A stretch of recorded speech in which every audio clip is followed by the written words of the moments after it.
Ever met someone who just felt wrong? Like they could be a secret supervillain plotting world domination? Or at least your personal downfall? Maybe it's that friend who never claps when you win. Or the coworker who smiles when you struggle.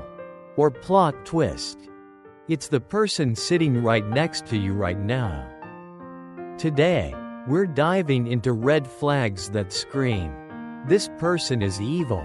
And trust me, some of these will hit way too close to home. So grab your popcorn, double-check your friend list, and let's expose some villains. And hey, if you feel personally attacked, you might just be the problem. 1. They enjoy your pain. Alright, let's talk about one of the biggest, most sinister red flags. They actually enjoy watching you suffer. And no, I'm not talking about your best friend laughing at you when you trip on the sidewalk. That's just comedy. I'm talking about people who get genuinely happy when life punches you in the face. You're venting about a tough situation. And instead of sympathy, they get this weird, satisfied look. You fail at something, and they hit you with a fake aw, all while low-key grinning. Every time you struggle, they suddenly have all the time in the world to listen. But when you're happy, they go missing. Some people are not on your team. They might pretend to be. But deep down, they thrive off your pain. Why? Because it makes them feel better about their own miserable lives. Think about it. If they're secretly insecure, your failures make them feel superior.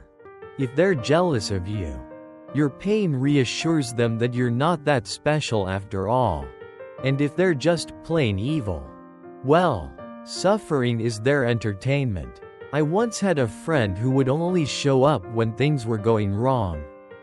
When I got a promotion, crickets. When I started dating someone amazing, silence. But the moment I lost a job, oh, suddenly they were so invested. OMG. What happened? That's crazy. Wow. That must be so hard.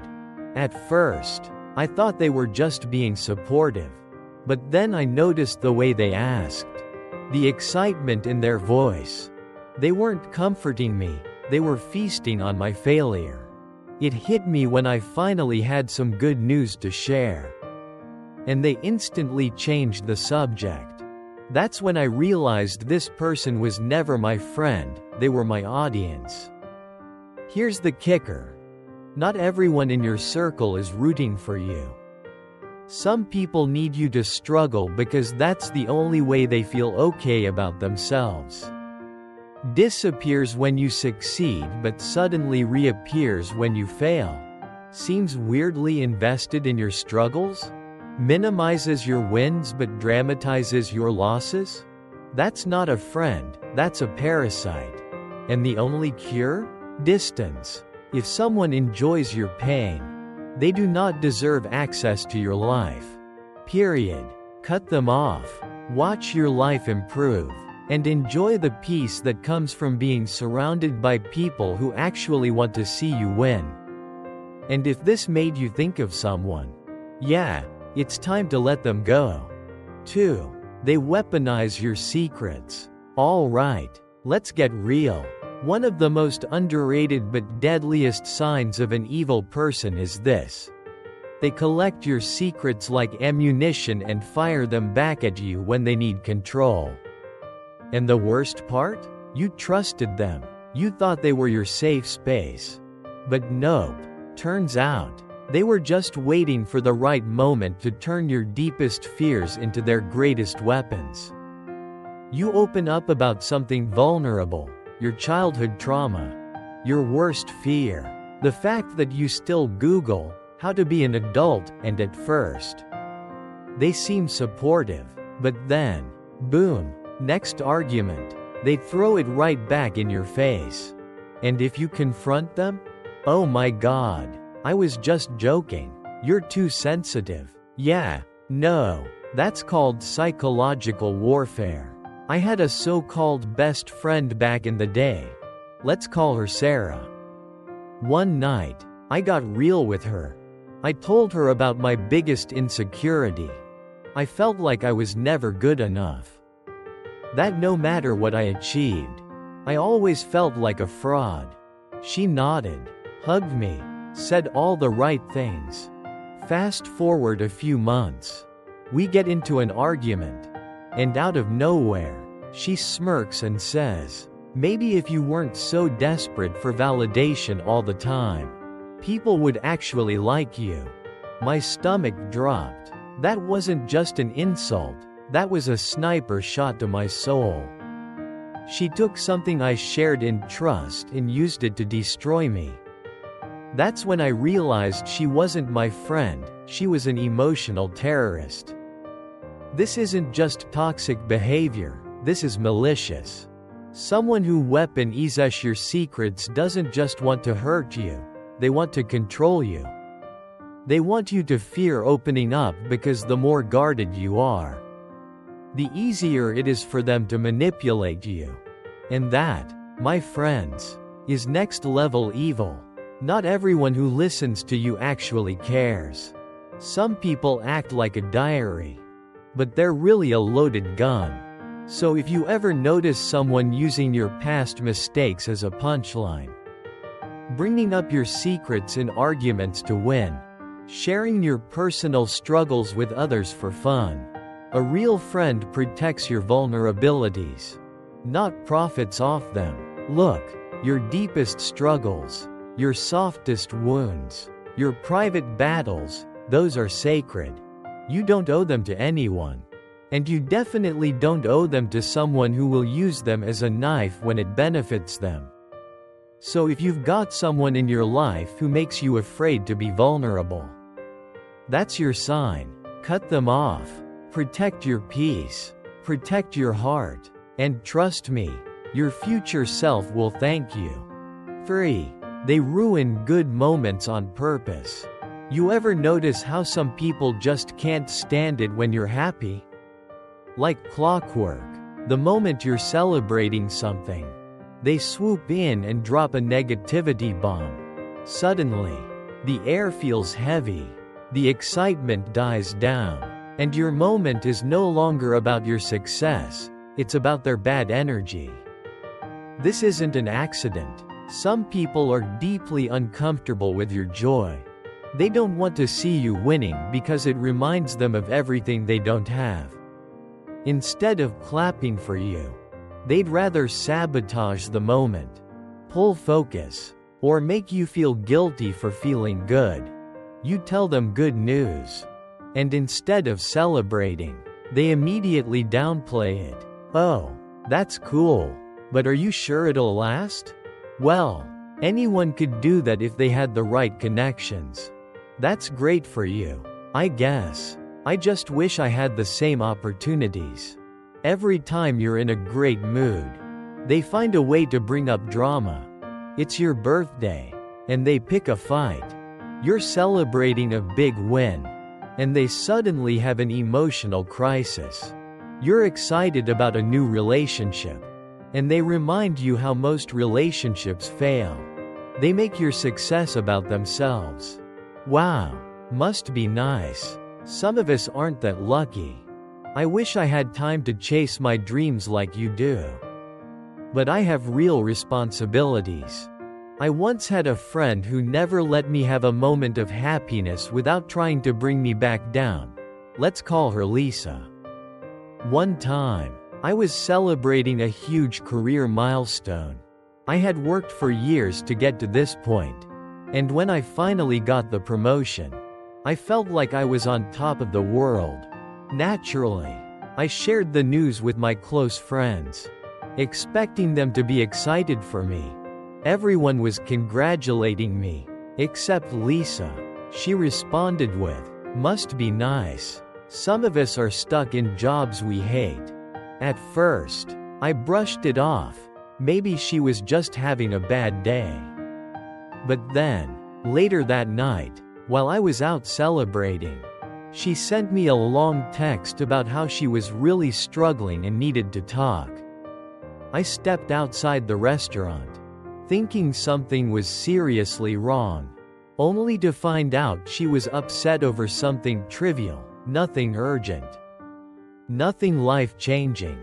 That's when I realized she wasn't reaching out because she needed support. She was reaching out because she couldn't stand that I was happy while she wasn't. She wanted to make sure I couldn't fully enjoy my moment. A truly secure, emotionally healthy person will celebrate you, not compete with you. They'll cheer for your success, even if their own life isn't perfect. But some people aren't built like that. Some people need you to be struggling because it makes them feel better about their own situation. When you're down, they feel bigger. When you're winning, they feel small. And instead of using that as motivation to improve their own life, they'd rather just pull you back down to their level. It's tough to accept, but not everyone in your life is rooting for you. Some people only like you when you're struggling. Some people only feel comfortable around you when you're doubting yourself. So if you've ever noticed that someone always shifts the mood when you're happy, they find ways to make your wins seem smaller. They mysteriously disappear when you succeed but are always around when you fail. That person is not on your team. Happiness is rare. It's something you have to fight for. And the last thing you need is someone trying to steal it every time you finally get a taste of it. So if you have someone in your life who constantly ruins your good moments, it might be time to stop inviting them into your happiness. You deserve to celebrate your wins without guilt, without negativity, and without people who secretly hope you fail. Let them watch from a distance. Your joy is too valuable to be shared with people who can't handle it. 4. They lack empathy, completely. Let's talk about something that's a little unsettling. Some people just don't care about anyone but themselves. Not in a, haha, I forgot your birthday, way, but in a deeply disturbing, almost sociopathic way. These people lack empathy. Not have a little less empathy than usual. I mean, their emotional range is as dry as the Sahara Desert. They do not feel bad when they hurt others. They do not care about your struggles. They do not flinch when something horrible happens. And the scariest part? They know how to fake it just enough to blend in. When you're going through something, their response is weirdly neutral. You just lost a loved one?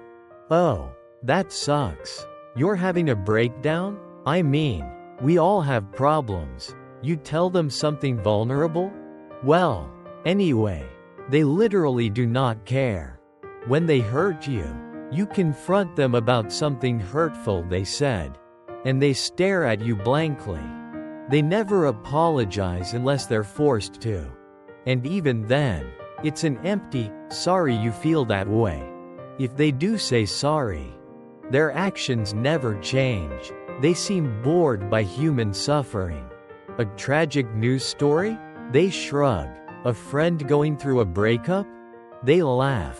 You vent about something painful? They change the subject. I once had a friend who, in hindsight, had the emotional depth of a brick. Let's call him Mike. There was a time when I was dealing with a huge personal loss. It hit me hard. I wasn't eating. I wasn't sleeping. I felt like my whole world had shattered. Naturally, I turned to my friends for support. Most of them were amazing, checking in, making sure I was okay. And then there was Mike. I remember opening up to him, expecting some level of human warmth.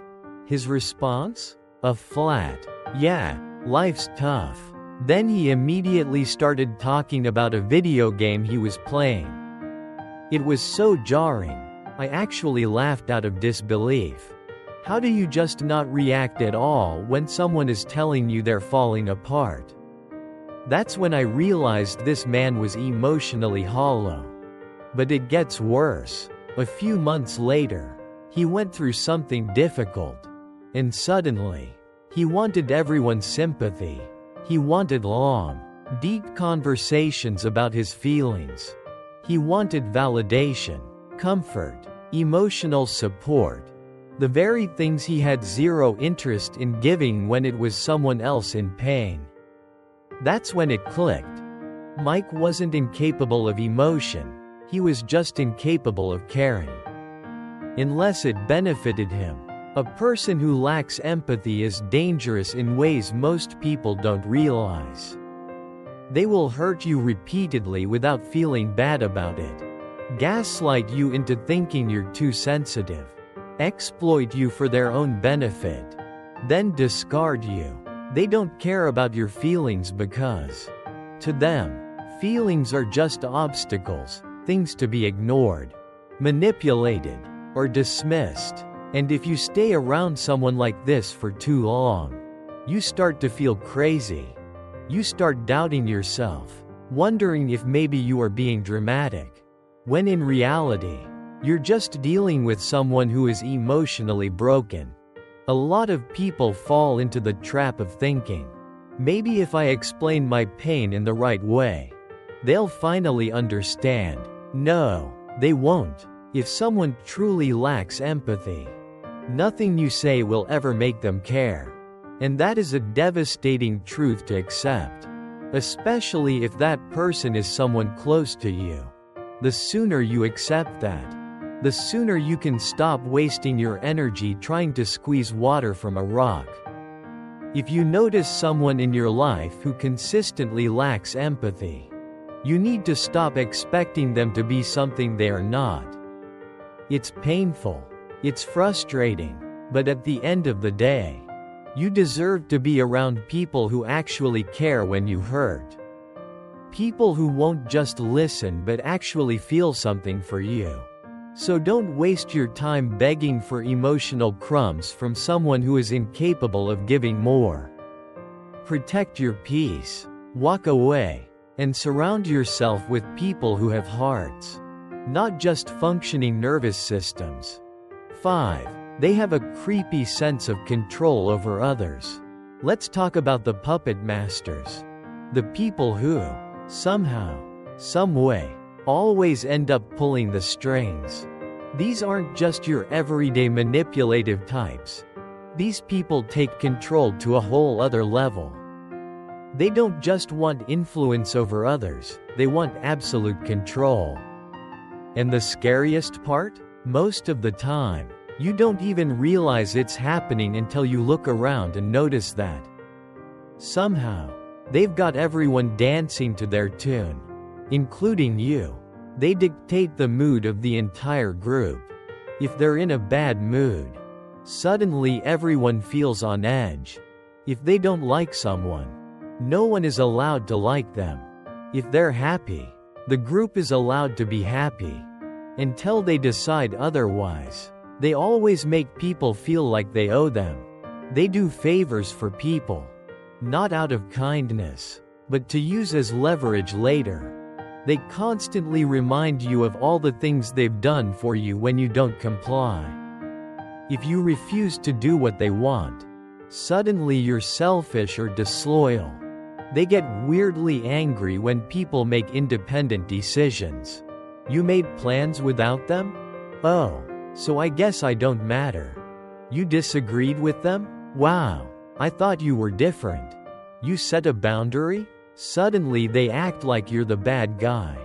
I once knew someone who had this freaky ability to control an entire friend group without ever being obvious about it. Let's call her Rachel. Rachel wasn't your typical loud, bossy type, she was calculated. The type who would plant ideas in people's heads without making it look like she was the one pulling the strings.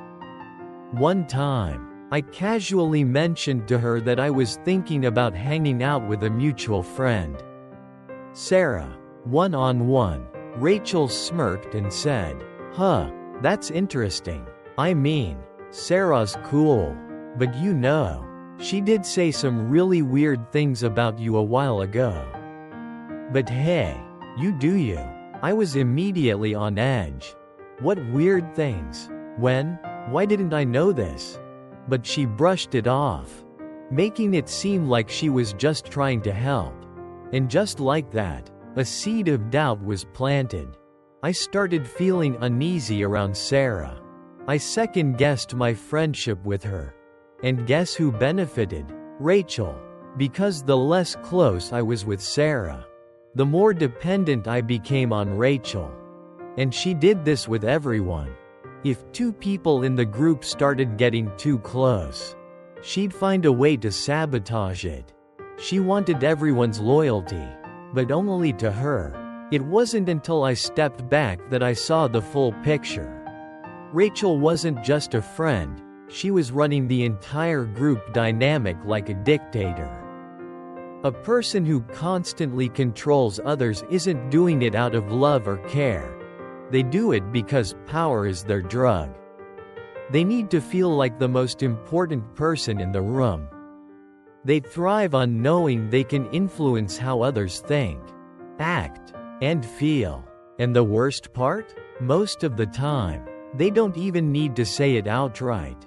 Guilt tripping. After everything I've done for you. Silent treatment, you disobey them. Suddenly they act like you don't exist. Rumors spreading. If they can't control you, they'll control how others see you. Victim playing, I guess I'm always the bad guy. These people will gaslight you into thinking you're the problem when really, they're the ones pulling the strings behind the scenes. True friendship, real relationships, they're built on mutual respect. The moment someone starts playing puppet master, it stops being about connection and starts being about control. And control is not love. Control is not friendship. Control is not loyalty.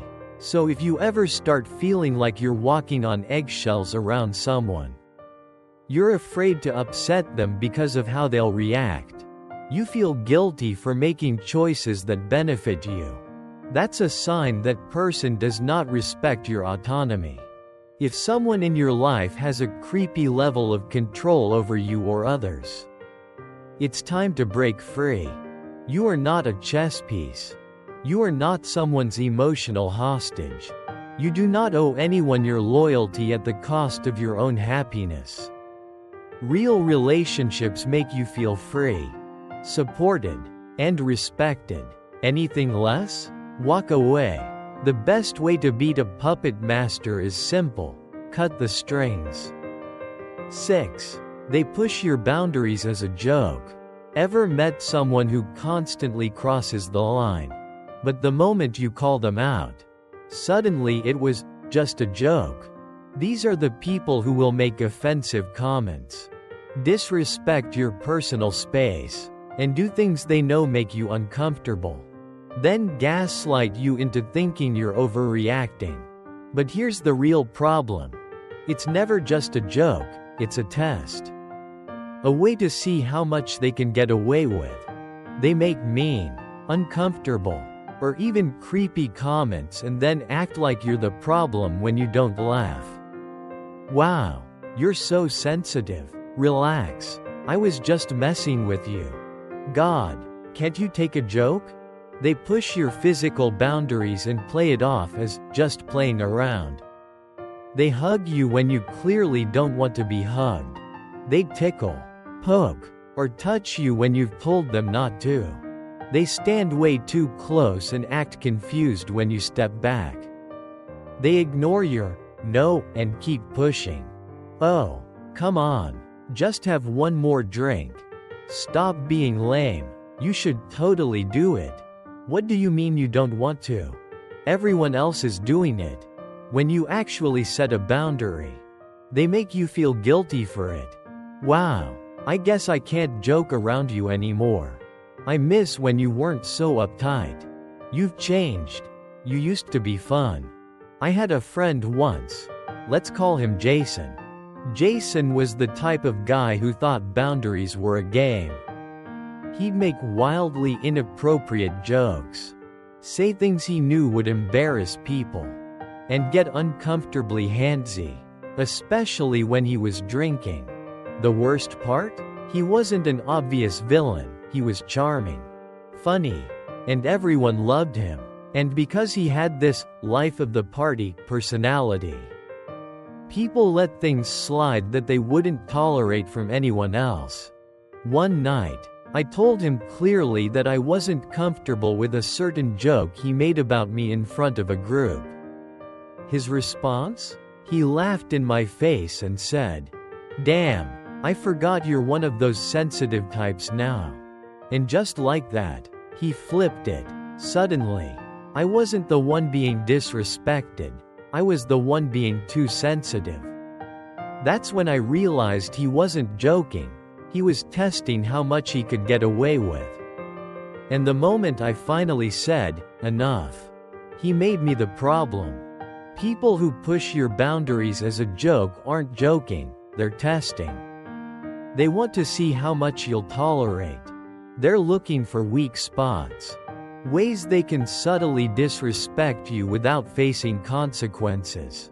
And the second you don't react the way they want, they flip it. "Why are you making it such a big deal? I was just playing." Geez, you're really going to make things weird over this? Suddenly, you're questioning your own feelings. You start wondering, am I overreacting? Am I being dramatic? Maybe I should just let it go. And that's exactly what they want, because if you let them get away with the small things, they'll keep pushing. A good joke is meant to be funny for everyone. Not just the person saying it. Not just the people watching. But the person it's about. If you feel uncomfortable and they refuse to stop, it's not a joke anymore, it's a form of control. And if someone truly cares about you, they'll respect your boundaries the first time. No guilt trips. No manipulation. No turning it back on you. Listen, if someone pushes your boundaries and makes you feel guilty for standing up for yourself, they do not respect you. Period. Respect isn't about how much fun someone is. It's not about how long you've known them. It's about whether or not they treat you like a person with autonomy, dignity, and the right to say no. So if someone keeps pushing, walk away. You don't owe anyone access to your personal space, your comfort, or your emotional well-being. And if they call you too sensitive for having boundaries, good. That means they weren't meant to be in your life anyway. 7. They never let you have the spotlight. Alright, here's one that we all love to hate. People who never let you have the spotlight. Yep, you know the type. You're telling your best story, or sharing that moment when you finally land your dream job. Or maybe you're just trying to express your excitement about something. And boom, they swoop in, cut you off, and turn the conversation to themselves. "Oh yeah, I went through something way more intense than that." Cut off.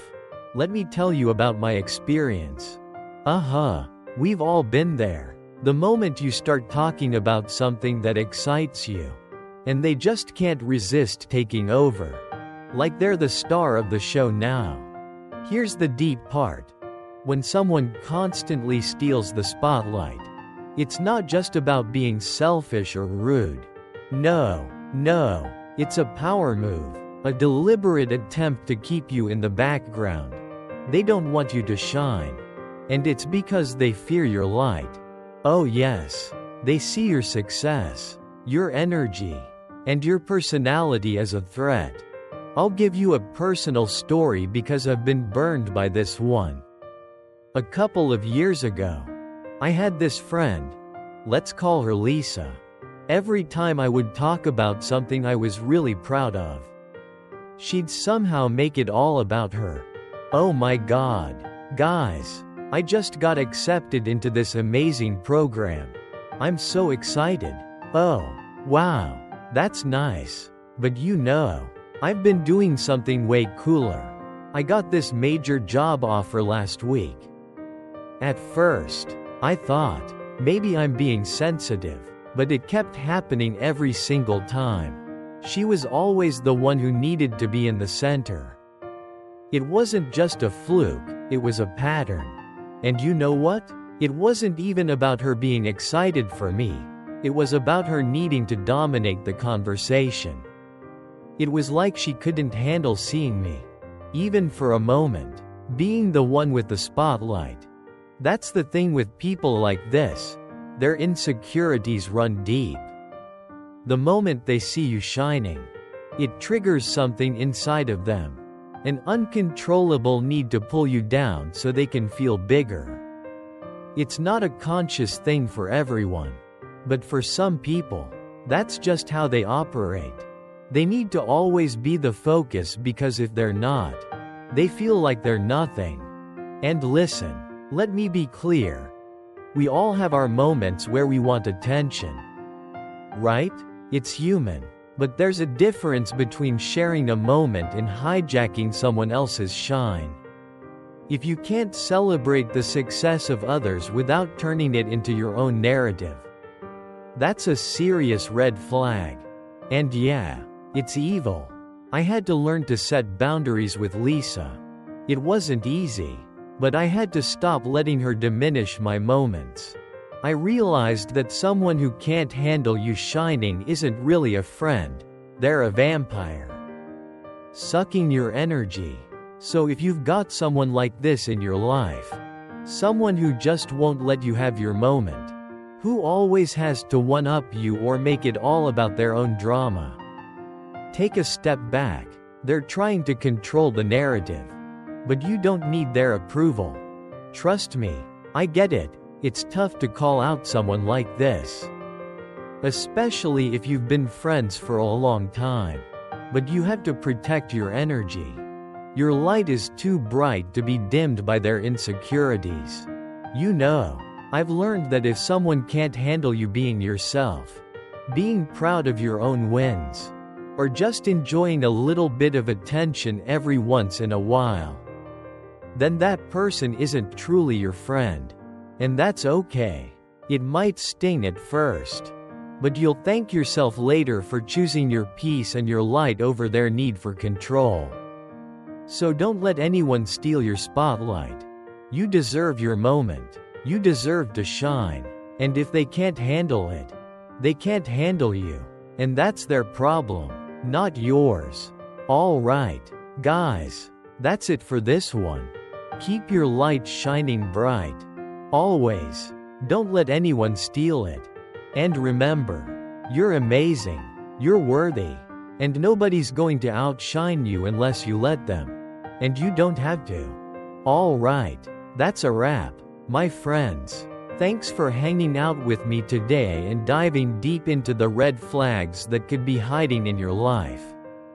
Remember, it's all about protecting your peace, your energy, and your light. If you've got people in your life who can't celebrate your success or who steal your spotlight, it might be time to rethink that friendship. You deserve to be seen and heard. If you've ever caught yourself in one of these situations, or maybe learned something new today, drop a comment below and share your story. We're all in this together. And I want to hear how you handle these red flags. Let's keep the conversation going. If you found this video helpful, or if it made you laugh, cringe, or just think a little deeper, be sure to hit that like button. Share it with someone who might need a little extra light in their life. And of course, subscribe if you haven't already. You don't want to miss what's coming next. Trust me, we're just getting started. Stay amazing. Stay true. And don't let anyone dim your shine. Catch you in the next one. Fam.